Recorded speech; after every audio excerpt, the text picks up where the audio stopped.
So if you look at that, China, first row, China, 67%. That's tariffs charged to the USA, including currency manipulation and trade barriers. So 67%, I think you can, for the most part, see it. Those with good eyes, with bad eyes.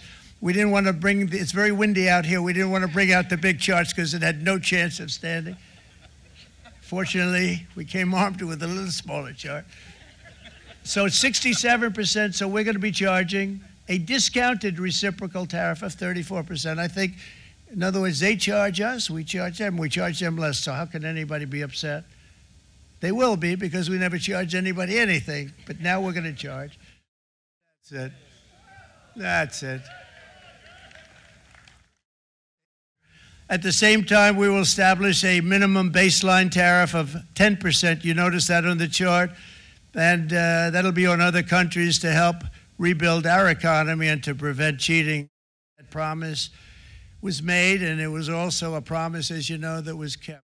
I call this kind reciprocal. This is not full reciprocal. This is kind reciprocal. But what we do is we cut it in half. We charge them. My answer is very simple if they complain. If you want your tariff rate to be zero, then you build your product right here in America, because there is no tariff if you build your plant, your product in America. Companies coming in like we've never seen before.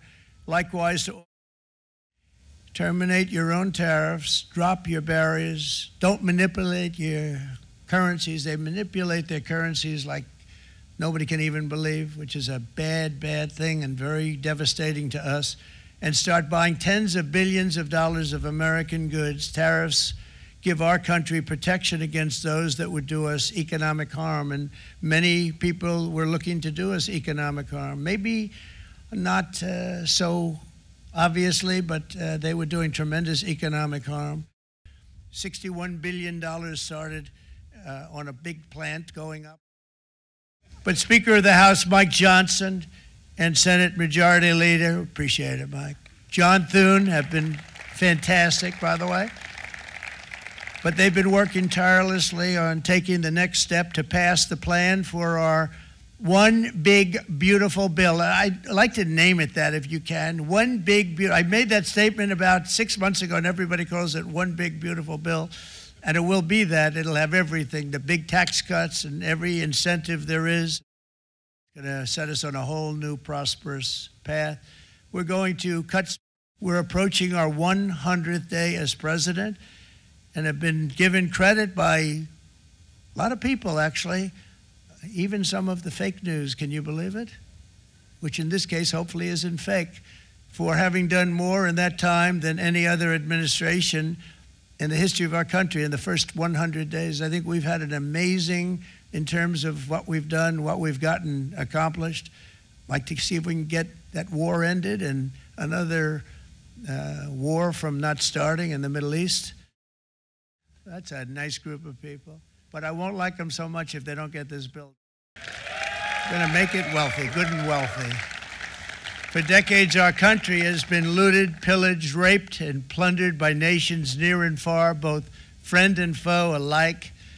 American steel workers, auto workers, farmers, and skilled craftsmen. We have a lot of them here with us today.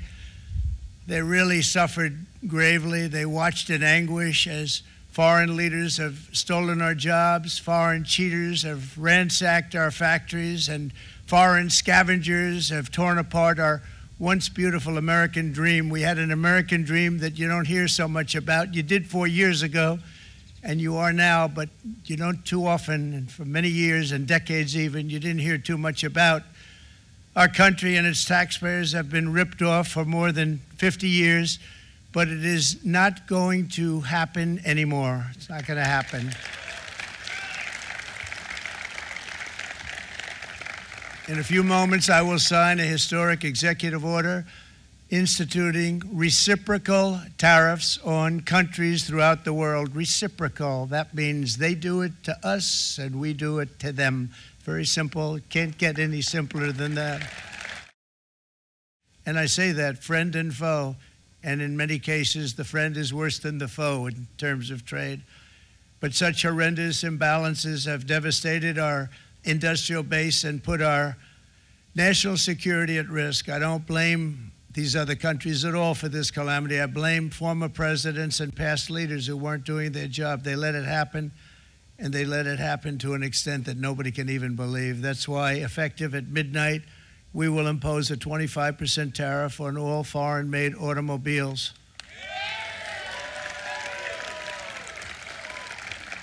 Thank you. I have watched my entire life, I have watched plant after plant after plant in Detroit and in the Metro Detroit area close. There are now plants sitting idle. There are now plants that are underutilized. And Donald Trump's policies are going to bring product back into those underutilized plants. There's going to be new investment. There's going to be new plants built. And the UAW members, and I brought 20 of them with me, they're sitting right over here. We support Donald Trump's policies on tariffs 100%. In 6 months or a year, we're going to begin to see the benefits. I can't wait to see what's happening. Countries like Canada, you know, we subsidize a lot of countries and keep them going and keep them in business. In the case of Mexico, it's $300 billion a year. In the case of Canada, it's close to $200 billion a year.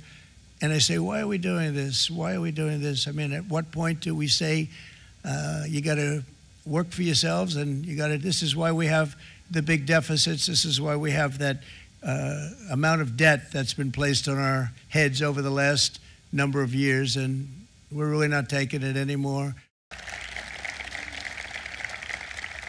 And today we're standing up. Starting tomorrow, the United States will implement reciprocal tariffs on other nations. It's been a long time since we even thought of that. We used to think about it a lot. We didn't think about it for many decades, and you see what's happened. For nations that treat us badly, we will calculate the combined rate of all their tariffs, non-monetary barriers, and other forms of cheating